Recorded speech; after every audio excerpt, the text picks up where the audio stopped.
up, Sports Focus Nation? We are back with another interview here, and it's a good one. We got an old friend of mine. His name's Quinten Dormady. Played football for the University of Tennessee, as well as played for Central Michigan. And so I'm not even going to do an intro. I'm just going to bring him in the room, and let's get this thing started. Hey, what's going on, man? You hear me? Yeah. Can you hear me? Yep. Yeah, so it popped up as Jana Kramer, and I was like, oh, shit. Did I send this to the wrong address or something? Wait, what? For real? Yeah, your Zoom thing. It said Jana Kramer joined the room.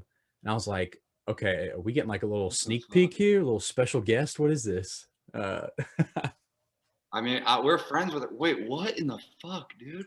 Yeah. Here, let me take a picture real quick in case it goes away. I can see it. I see it here on my picture. What the heck? Yeah, it says Jana Kramer. How the hell do I change that? I don't know what the little icon is. I don't know. She would have never used my computer. Edit profile picture, rename. What in the heck, dude? Yeah, dude. I was like, all right, like maybe I'll talk to him. I would have joined like a team Zoom and Jana Kramer would have popped up. They'd be like, what the hell? Yeah. All right. There we go. Quinten Dormady. All right. Much better. Yeah. That's hilarious. You had a busy day? Yeah, dude. Can you see me? Am I like really dark? I mean, I can see. Yeah, it's pretty good. I mean, it could always be better, but it's doable. Yeah. All right. I don't have a setup like you. You look professional. There we go. But yeah, man, it was just a busy day. I work out in Hendersonville. And so I keep forgetting you're in the Franklin area, right? Or like Brentwood? Yeah. Yeah, Frank. Like down by Ravenwood-ish would be the closest spot. Gotcha. So, okay. It's technically Franklin, but yeah. So we're my wife's family lives here, so we're living in like the pool house area, apartment type deal. Well, everything kind of gets figured out football wise, so. You got a lot on your plate. Yeah, it's man, it's been crazy. So it is what it is. It's a journey for sure. No, it sounds like it, man. And I appreciate you taking some time to come on and talk for a little bit today. Yeah. So definitely be a good one. I posted this on, my Instagram and my business Sports Focus, and the DMs were flooding. And of course, it was from all bunch of former UT guys and former alumni there. So I know we're gonna have a big turnout and a lot of people viewing this one. Sweet. Look forward to it. It'll be fun. So we'll get started here. Our first one, favorite on-field moment when you at Tennessee. Pretty basic one. We'll start you off with an easy question. Yeah. I think my favorite moment, I guess on-field moment would be my first start, Georgia Tech in the new Mercedes Dome down in Atlanta, my junior year, which would have been 2017, when we came back and won, and I think it was double overtime. It was a cool game, one, because it was my first start, and just the, with their offense and doing the wing T stuff, we knew we weren't going to get a whole lot of possessions, and the whole game we were pretty much down 2 scores. It seemed like every time we'd score, we would end up down 2 scores again. And it was like, man, and you're just sitting on the bench. I think, from the second quarter going into halftime and then getting the ball back in the third quarter, it was like an hour and a half from when we touched the ball before half to after. So it was just like a weird game, but coming back and winning that game in double overtime was a pretty big one. And I think that was probably my favorite on-field moment at UT. Okay. Was that like the Chick-fil-A kickoff game? Was that one of the first ones of the year? Okay. Yep. I think I vaguely remember that one. Yep. Because Georgia Tech's got that of the year. They've got that triple option, like they run 90% of the time. Yeah, they've since switched with the new coach they got, but yeah, whenever we played them, it was the triple option. Maybe throw the ball, a handful of times, but other than that, it was just 3 yards and a cloud of dust every play. Yeah. So yeah, I never understood from like a fan standpoint. I was like, all right, why don't you guys just engage get some Madden blitz plays out there and just say fuck it every time we're blitzing? And obviously there's got to be a better strategy, but I remember watching that game. I'm like, damn it, they're running the ball so much, just blitz them. But it's the hardest thing is just with their offense, the little bit I know about it and heard about it, talking with the defense and stuff after the game and kind of scheming even before the game. But it's just they'll even go over on the sideline, after their first couple drives and start drawing up kind of run plays and how they're going to block different things. And so I remember that they went back out there after the first few series and it was like a completely different scheme. Blocking wise, so just like the run fits and stuff for the linebackers and D line, it definitely challenges you to be disciplined, because they're just going to get 3 yards every play, so it's a challenge for sure. Yeah, and they can adapt to whatever you guys are doing and switch it up. It makes it difficult to try to contain that. Yeah. So what do you miss most about playing at UT or playing at Central Michigan? I guess overall, like, what do you miss about college football? Maybe that's a better question. I mean, I think that everyone probably answers that question the same way, and I'm going to answer it the way that, everyone would, I guess, would be, I mean, I just miss being around the guys, the locker room stuff, hanging out with the guys outside of on weekends, off campus and stuff like that. I think just the camaraderie you kind of build with those teammates and being around them, more than you are with anyone else. I think that's the biggest thing that I miss from college. Obviously there's other little things that I miss, but that would be the biggest thing, just being around the guys and being able to hang out and kind of that being your lifestyle, basically just hanging out, working out, doing football stuff all day.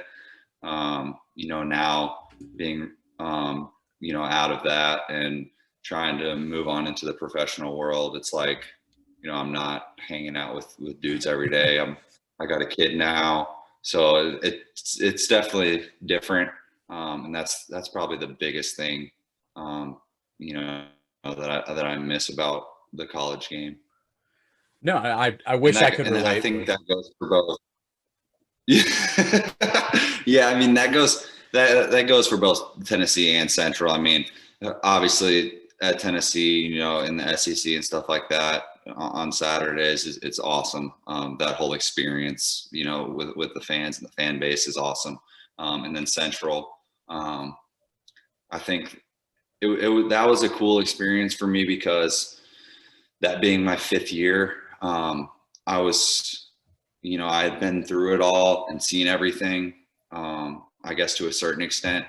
And when I went to Central, we were building a new facility. This is just kind of a backstory, I guess, but we were building a new facility, which is done now, but obviously it seems like it's always done the year you leave. But we were actually in double wide trailers was our locker room and our meeting rooms and stuff. So it wasn't about, the glitz and glam and that kind of stuff. It was strictly about ball and being around the guys.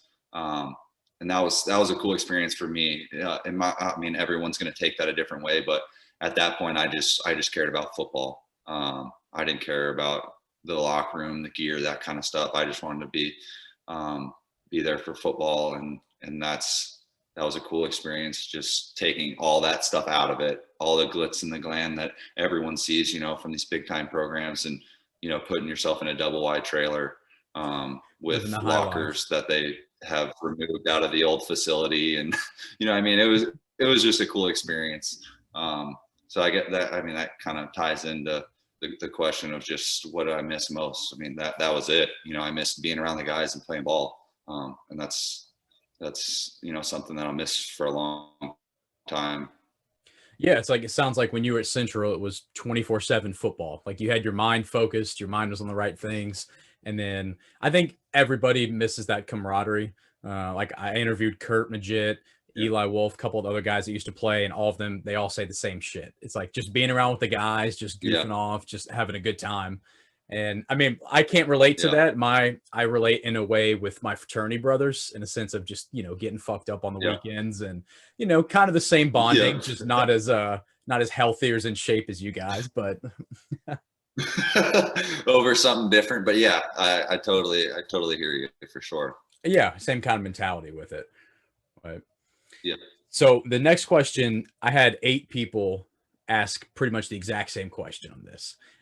So how did you like playing under Butch Jones? That seems to be the most popular one when I was advertising that you were going to come on. Okay. Yeah. I mean, I enjoyed it. Like I said, it's not necessarily about the coach. It's more about the team and about who you're around and stuff. There are definitely things that I didn't agree with, from as far as the coaching staff goes, but that wasn't something that I could control. I tried to, play the hand I was dealt, I guess. But yeah, I mean, I enjoyed it. Family atmosphere. We had good dudes on the team. A lot of fun. Like I said, I mean, I miss the dudes. I miss playing ball with them. Still keep in touch with a lot of guys that I played with at UT. So, I mean, good things definitely came out of it. Obviously, the football stuff didn't end up the way I wanted to, but it is what it is, and I'm trying to move on and build a future for myself in football. So, I mean, I didn't have any negative things to say about playing for him. He was a good dude. Like I said, football didn't work out the way I wanted it to, but enjoyed my time for sure. Yeah, I think you guys had a squad that year when you were playing, so I don't really think it mattered who the coach was. Like, just watching you guys in general was going to be a good time, regardless if it was Dooley coaching, Butch, Pruitt, and whoever the guy is now. I can't even think of his name. Yeah. But okay, good deal. Yeah, hopefully that satisfies all the Butch Jones fans or haters, I guess. Out there with it. Yeah, we'll see. Let me know if what else you hear about that. But yeah, I mean, I mean, you hit it on the head there. It's not necessarily about the coach. I mean, you're dealt the hand. You got to make the most of it, and it is what it is. No, I get that. Yeah, that's for sure, man. So I appreciate that. So going into our next one, did you have a favorite player at UT that you like to hang out with, or you like to work out with, throw in with? Was there one guy outside of the rest of the team that and not necessarily was like your best friend, but just like one of the go-to guys? The guy, I mean, if I can break that kind of into two things, I would say the biggest, the person that I hung out with the most was Chance Hall, O-lineman. Ended up having to quit playing because of some knee complications, but we came in early together. Me, him, and Jack Jones came in early together. I roomed with Chance my freshman year right away in that spring when we came in early in January, and we're still best friends today. I mean, he's now with Butch at Arkansas State, so they've carried their relationship on, and he was a guy that I really enjoyed hanging out with, and obviously, like I said, still hang out with today. He was in my wedding. I was supposed to be in his, but it was during the middle of our season, so I couldn't make it. But my wife was in it, so he's definitely the guy that I hung out with most and still stay in touch with and see quite often, for us being a good distance away from each other. But and then as far as the football goes, I would say, I mean, I enjoyed, throwing and working out with a lot of guys. I mean, the guy that I wish that I would have got more time with, I guess, he ended up getting hurt in that Georgia Tech game, was Juwan Jennings. I I mean, he has a different mentality than any other player that I've ever been around. Whether it be workouts, on the field, he brings a different type of energy. And him coming in, well, he came in early too with me, and him coming in as a quarterback, and us kind of competing against each other for that first ring before he moved to wide out. It built something special between us. I still stay in touch with him today. He's got a little baby girl, and we texted the other day. But yeah, he's a special dude, and that was probably the player that I enjoyed throwing to and kind of being around football wise the most, just because of his energy. It was something special that I haven't been around any other players with it. Gotcha. Was he a guy that's just like, what always brought a lot of energy, was like giving 110%, that whole mentality towards everything? Yeah, for sure. Yeah, I mean, he always seemed to have energy, bring the energy to practice. He, competed in a different type of way than than anyone else. I keep going back to that, but I mean, I can't think of anyone else that competed and brought that type of energy that he brought in my 5 years. Okay. It was something special. And I mean, there are a lot of moments that I won't ever forget being around him, because he's crazy. Don't get me wrong. He's crazy, but yeah, he's a special dude. Yeah, I've got two stories with him that I don't think I could publicly say on this. Yeah, I hear you. The first time I hung out with him was after the Georgia game, where we went to Athens, and he caught that like 54-yard bomb, and then that next like Tuesday, Wednesday, a big handful of us got together, and I'll just leave it at that. But that was my first experience hanging out with him. I was like, this is a cool ass dude. I was like, I like being around you. Yeah. I can only imagine. Yeah. So for his sake, I won't go into it, but no, he's a great guy from the few times I've been around him. Yeah, for sure. No doubt about it. Leading that into our next question, what are your future plans? So I know you said you're waiting on football. Yeah. I saw you did a pro day recently. What are your hopes? What are you trying to kind of carry with that? Yeah. So as of now, I have a deal signed in the CFL. Kind of waiting to hear and see what's going to happen up there. It's an interesting situation for sure. But that's kind of where I'm at right now, just kind of waiting, working out here in Nashville, and throwing a few days a week, staying in shape and staying ready for whenever something does happen.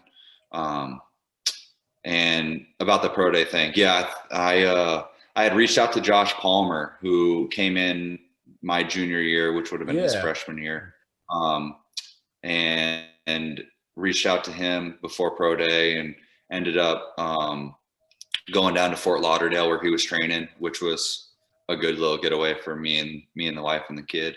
And went down there, threw with him for 3 or 4 days, and it was pretty crazy, because we got out there and we're going through the routes and stuff that we were talking about running and figuring out which side and all that, and it brought it right back. I mean, it was like it never left, really. What I mean? It didn't take long for us to kind of have that chemistry just from throwing that 1 year. And I didn't even play the whole year. But for that, I guess 4 to 6 months that we were throwing together back in his freshman year, it brought it back. So that was a fun experience to go back and meet Coach Heupel, the new head coach, and throw with Josh and kind of be there through his experience. And shot him a text the other day, just congratulating him about LA and being with the Chargers and that. He hit me right back. So good dude, and that was a fun experience to kind of be on that journey with him a little bit. So and that's cool. You guys picked up like right where you left off too, like throwing together. You just clicked. It's like muscle memory again. That's cool. Yeah. So did he? Yeah. I think he went in like didn't he go one of the middle rounds, like 3 or 4 to the Chargers? I think it was third round. Third round.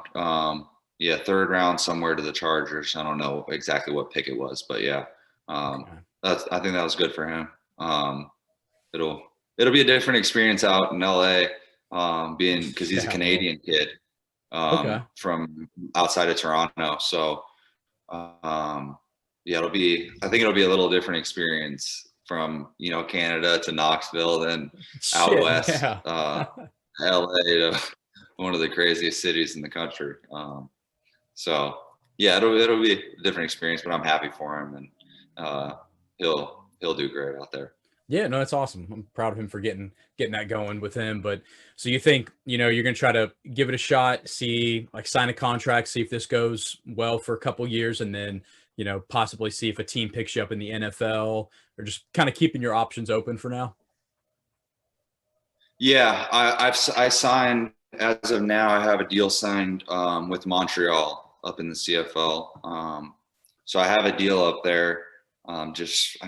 Waiting to see what's going to happen with all this COVID stuff. And down here, it's like, you're right in the same area as I am, so it's pretty open. Right.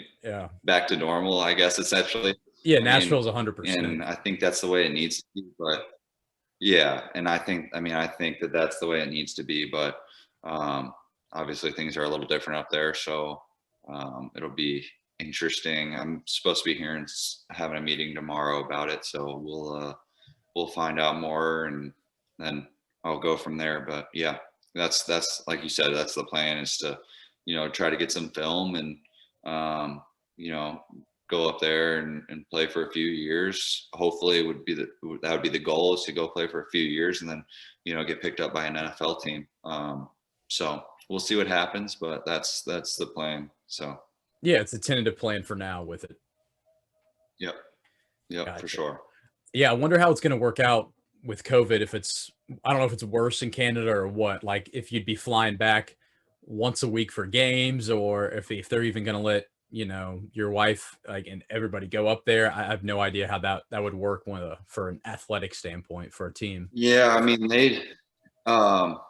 as of, I guess, today, it looks like they're passing something to require a vaccine passport up there, which is not something I'm necessarily looking forward to. So it'll be interesting to hear more tomorrow in this meeting that I have. And they're locked down up there. It seems like every week it's like they're another 30 days. It's like it's a lot different. It is what it is, but it's definitely a lot different than what we're used to down here, for sure. Yeah, considering, like you said, it's like COVID doesn't exist down here. The hospitals it does, but like you go to Broadway at 2 a.m. You'd think it's like a Preds game or a normal Saturday night. Yeah. It's crazy. I don't go downtown a whole lot. Me and my wife have kind of made it a point to go down there once a week, once every couple of weeks to eat dinner or something, to kind of get out of the bubble down here. But do not experience the whole Broadway vibe anymore. I'm past that. So I can only imagine. I work out with some guys that go down there, and yeah, they say it's thumping at 2 a.m. So obviously it ain't worrying too many people down here. Yeah. I got my fix living down there for a year, and I got all my wild party days out at Uptown, and Hannah's in Knoxville. So I feel like I'm content for a little while, man. Oh, that's funny. That is funny. Yeah. I hear you though, man. I hear you. Yeah. Usually if we go down there, it's like, we'll drink all afternoon, go get dinner, and then my ass is back home by like 9 or 10. And it's like, this is perfect. It's like, I can't hang till 2, 3, 4 in the morning, stumbling through the fort anymore. Yeah. Oh, that's funny. Yeah. Different the good old days, huh? Oh yeah, you're telling me. But, yeah. Well, cool. Well, yeah.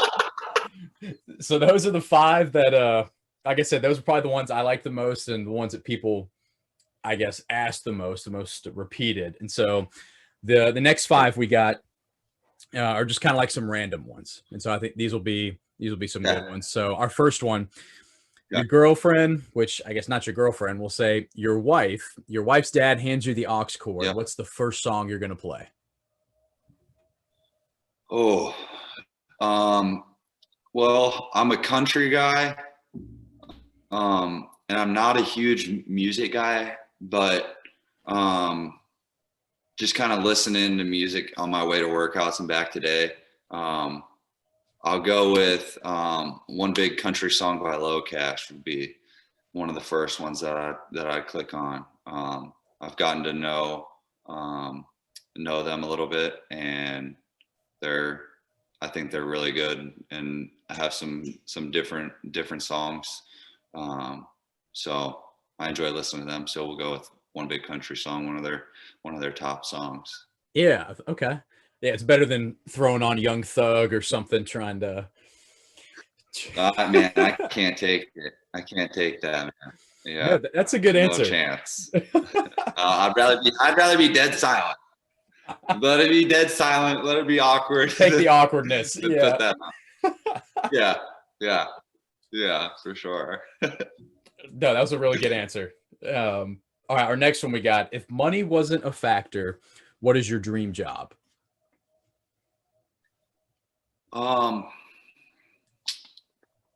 that's a good question. I mean, I think the obvious answer is playing football. And I'm still doing that. So that's kind of I don't know, a easy way out of that answer. But all right, we'll say outside of football. It would definitely have to be something. All right, outside of football. Yeah. Maybe that's a better way. I'll rechange the question a little bit. All right. Outside of football. Well, some people may think this is weird, and my wife probably thinks this is weird, but she'll understand. I think it would probably be something as far like along the lines of landscaping, something in that avenue, like operating heavy machinery, things like that. Okay. Being out here on the farm with my wife's family. That's kind of what I do. I take care of the exterior stuff, and growing up, my summer job was mowing yards. I had 10 to 12 yards that I mowed in the neighborhood and kind of surrounding neighborhoods, I guess, that I'd go around and mow and, make a decent amount of money. I started when I was like 11 years old. Me and my dad started, he helped me out until, I don't know, I was probably, he'd have to drive me. So probably till I was 16. He helped me out, driving me around. Once I got probably to 14, he was dropping me off and like, let me know when you're done and I'll come back and get you. Yeah, his ass ain't waiting for you. Yeah. He was like, dude, I'm over it. I helped you since you were 11 years old. I got you started. You got the mowers and all that, and have at it. So best of luck, kid. I push mowed everything. Yeah, I push mowed everything. So nowadays, ain't nobody push mows. It seems like, at least everyone's riding around on their zero turns. But that's kind of like my escape, I guess. Whenever I need to kind of clear my head, it goes to manual labor, I guess. Yeah. Which is weird, I guess.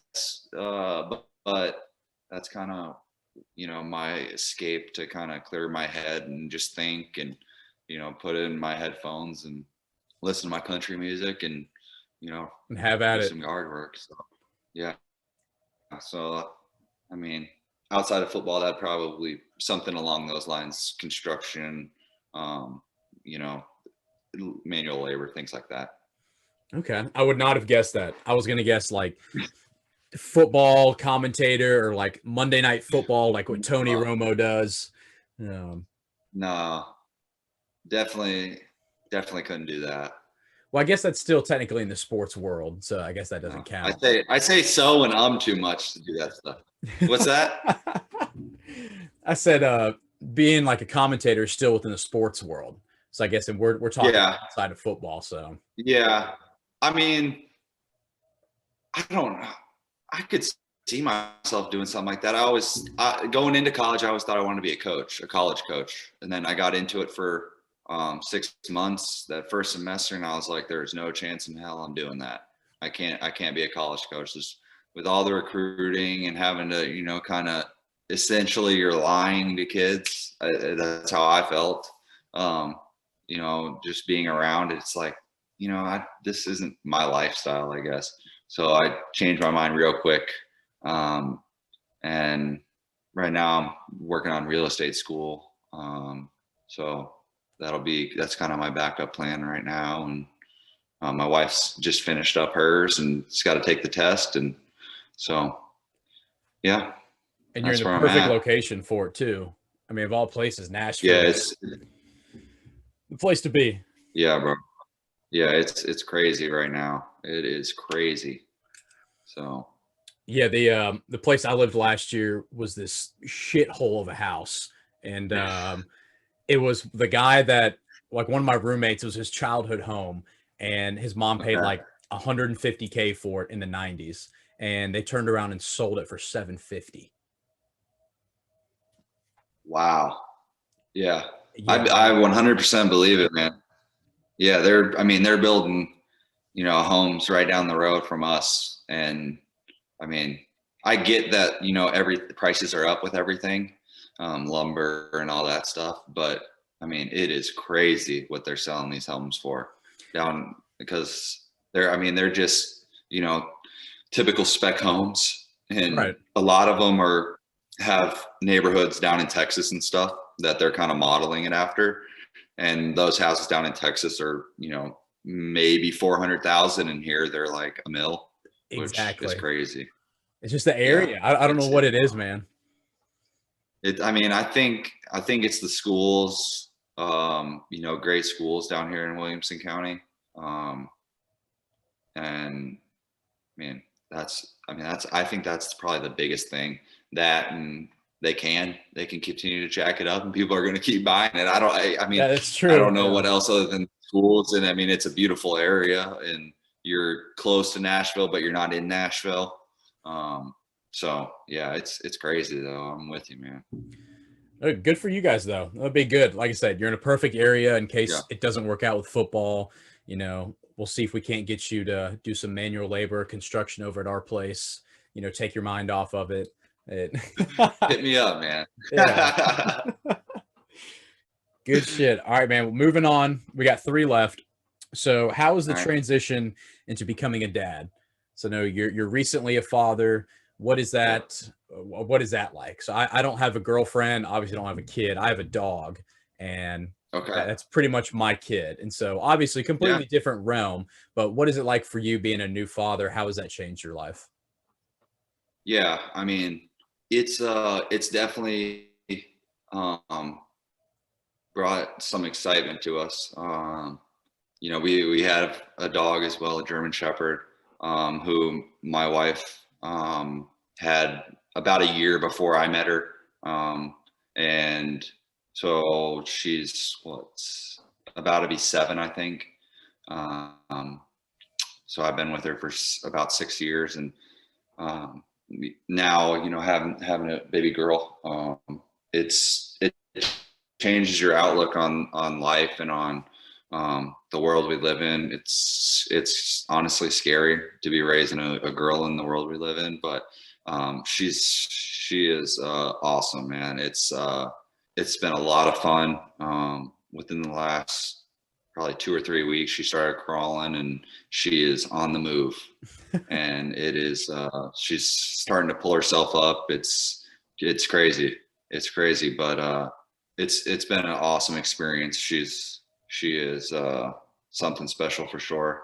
And we definitely are going to have more, if God willing, but yeah, she's the best. It's it's she's eating on my free time for sure. So it's you got to kind of manage all that. I mean, a lot less time to go do my manual labor. So Exactly. Yeah. Priority. But she's awesome. I mean, I wouldn't trade it for the world. It's I grew up with I got a brother who's 2 years younger than me, so he's 23, and twin sisters who are almost 16. They'll be 16 this summer. But so I was like 10 years old when they were born. Yeah. So I kind of, I mean, not that I was doing everything that I have to do now with our baby girl, but I kind of had been there, I changed some diapers and that kind of thing. It was, a cool experience because, it all happened so fast. You get to the hospital, my wife being induced. So we got to the hospital, it's all scheduled, they start the IV stuff to, get it going. And then it's like, all right, it's time. And we look at each other and we're like, wait, what? Like right now? And they're like, yeah, now. It's like, let's do it. Yeah. We were in the middle of a tornado warning. So they're like pushing us we were in the middle of the room, like away from the windows. And they're like, we got to move you back. And if worst case scenario, you might have to deliver in the hallway. It was like, they said, the nurses said they had never they had never witnessed anything like it. But, so yeah, we had an awesome experience, but, yeah, I guess one that not many other people have had in Williamson County Hospital. So, but yeah, it's so, then it's like, it's time to go home and you're like, holy shit, like, what do we do now? Yeah, you're on your own now. It's real. Yeah, it's real now. There's no going back. So, I feel like we haven't looked back since, and it's been a lot of fun, and just seeing her progress in her life stages in these first 8 months has been awesome. And yeah, I can't wait to see her continue to grow up and see if she gets my wife's personality and is, beating up on me too, or what. Yeah, dude, I've seen pictures of her through your Instagram and hers as well. And I mean, she's adorable. She's a little cutie for being a little 8-month-old. Yeah, thank you. I appreciate that. Yeah, as a parent, you think that she's the most beautiful thing ever. And I think that she's a beautiful baby. Don't get me wrong. But, hearing it from everyone else, she has depending on what clothes she's wearing, if she's wearing like pink or blue, like baby blue clothes, like her eyes pop, and she's got blue eyes, which neither me or my wife have. Both of our, like her dad and my dad both have blue eyes. So I guess that's where she gets it from. But yeah, everyone, I'm not kidding you. Everyone that sees her is like, oh my gosh, those eyes. And it's like, now it's just like routine. It's like we see someone else and we're like, look at those eyes, and we just gotta start laughing. We're like, yeah, we knew it was coming. Next one. Yeah. Yeah, exactly. But yeah, it's being a dad is awesome, and wouldn't change it for the world. Good for you, man. Yeah, I know it's an exciting time for a lot of people, but it seems like you guys are doing well with it for, being thrown on your own and just like, here you go. You guys are adapting, you're handling it well. So, but that was a really good question. I can't remember who sent that in, but obviously somebody that creeps y'all's profile and likes kids. So it was probably some girl. I don't know. I need to go back and look who actually sent these. Yeah, switching gears. But great question. Whoever asked that, I appreciate it. Got to talk about some daggers for eyes. Yeah. All right, so moving on, completely switching gears here. What was your favorite pregame hype song when you were, I guess, well, really anytime, high school, college, Central? Was there a go-to song that you had to play?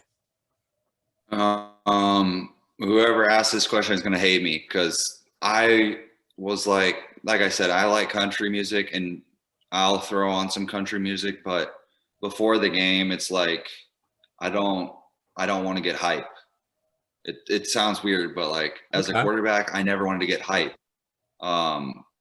Always just wanted to when you're in the hotel and before the game, it seems like it's forever.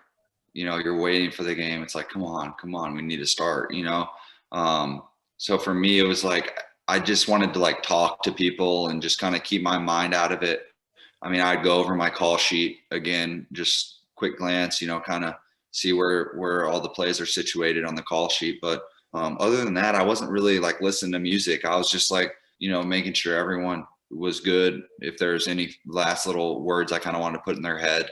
And other than that, I was, just hanging out, kind of trying to keep my mind off of it so that I wasn't like in my head too much. And I wanted to be like calm, cool, and collected is kind of what they say.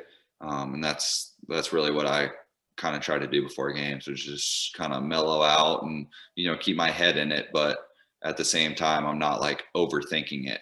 So I was more going over my call sheet and just kind of talking with guys and trying not to overanalyze everything. So I definitely did not want to get hyped. That's for sure. So, yeah. Huh. Okay. I mean, you've got the most difficult job on offense. So I can understand it's like you want to walk in just laser focused. Here's what I'm going to do. Yeah. Here's how I'm going to execute, rather than blasting Young Thug and getting hype and just kind of like losing it. I that makes sense. Yeah. I hadn't thought about it like that. Yeah. Yeah. So that was kind of my thing. I'd listen to my country music on the bus ride, getting into the stadium. And then once we started getting dressed and all that, I was just, making sure I was good on my call sheet, talking to guys for the last little bit, and then just chilling, trying to not overanalyze and overthink everything and just go out there and play. Yeah. Did you ever like put on headphones but not listen to music? Did you ever do that? Not that I can remember. There might have been some times that I did, just to kind of keep everything out, especially in my first couple of years at Tennessee. They had speakers in there in the locker room, and they were blaring. And I mean, I would like go to the like training room or equipment room, like just kind of get like out of it. So I wasn't like, because it was crazy. Like I don't like half the stuff they listen to anyways. Yeah, it's deafening in the locker room.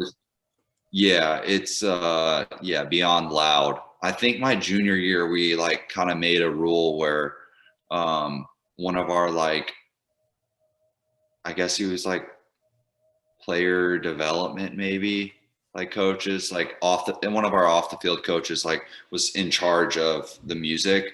So like guys could send stuff into him. But he was like kind of the ultimate guy to like make the list for the games for like on the iPad or whatever they did. So we didn't have like crazy stuff being played. Yeah, filtering it a little bit. Yeah. Yeah, just a little bit, So we wanted guys to be like do things their way. But I mean, put headphones on.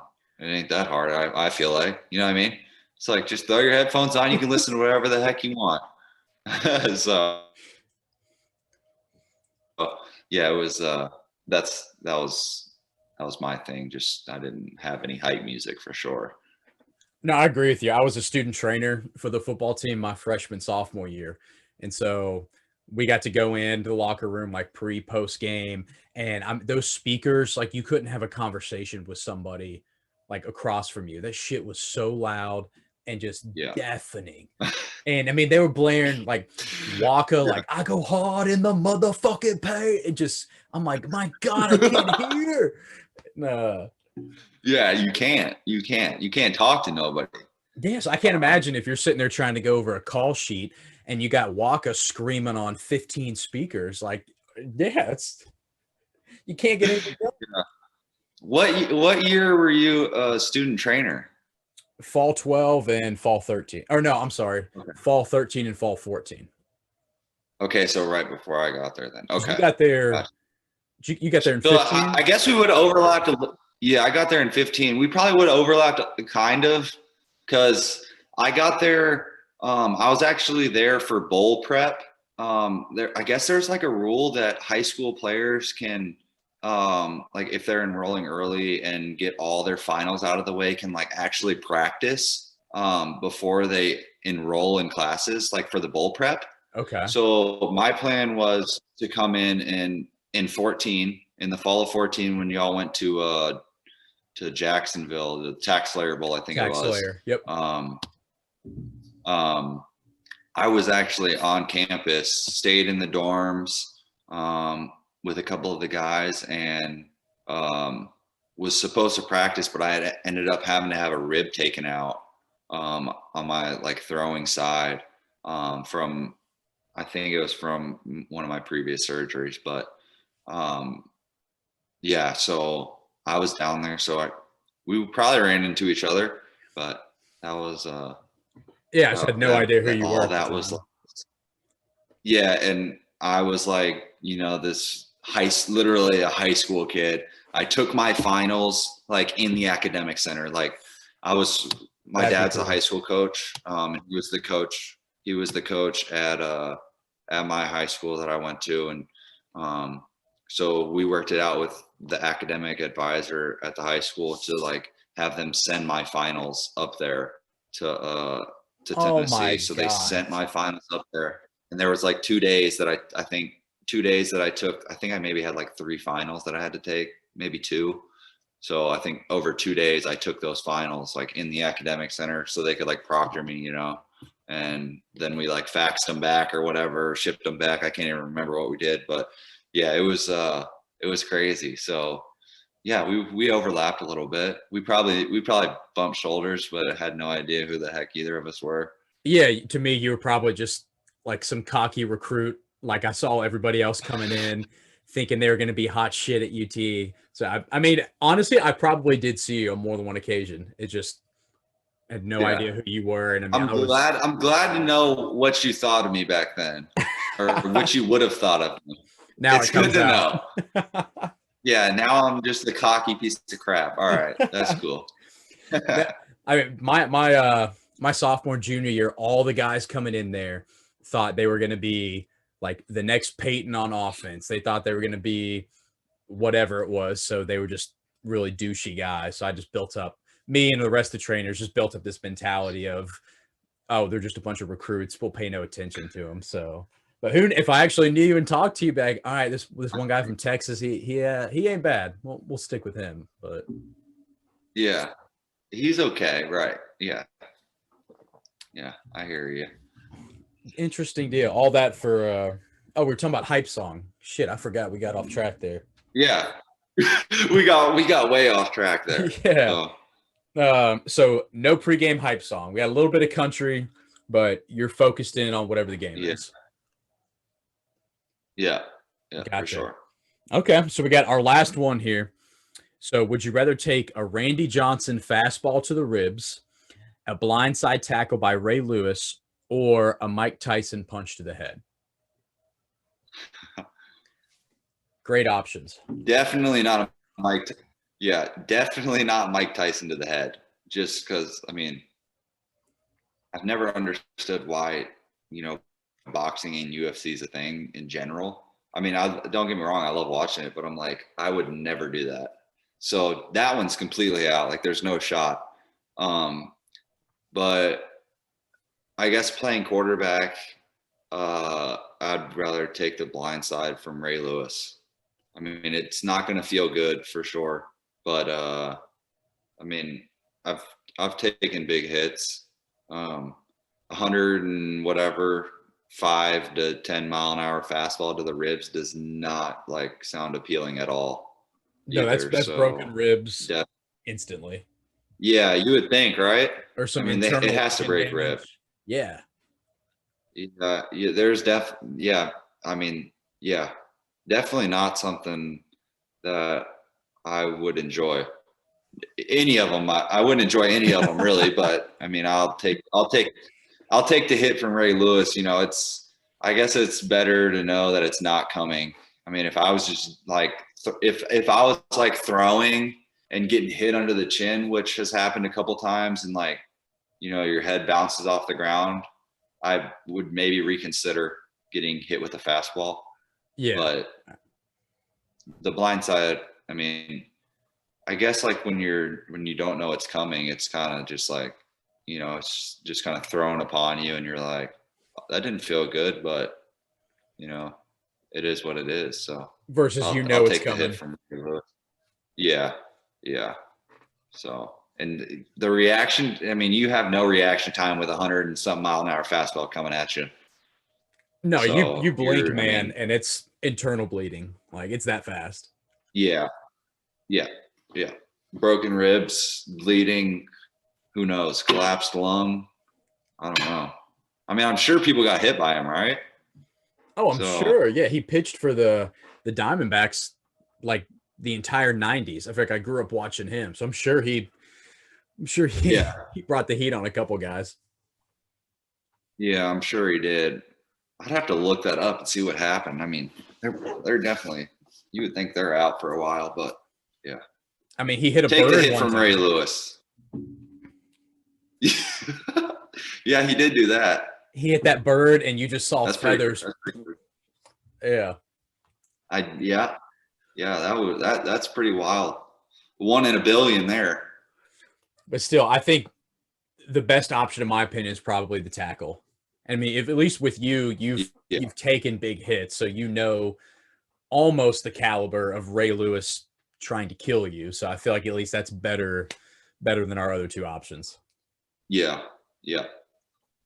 Definitely don't want to get a boxing glove to the face or bare knuckles, whatever that person wanted to interpret that punch to the head as, but getting punched in the head is not something I'd enjoy.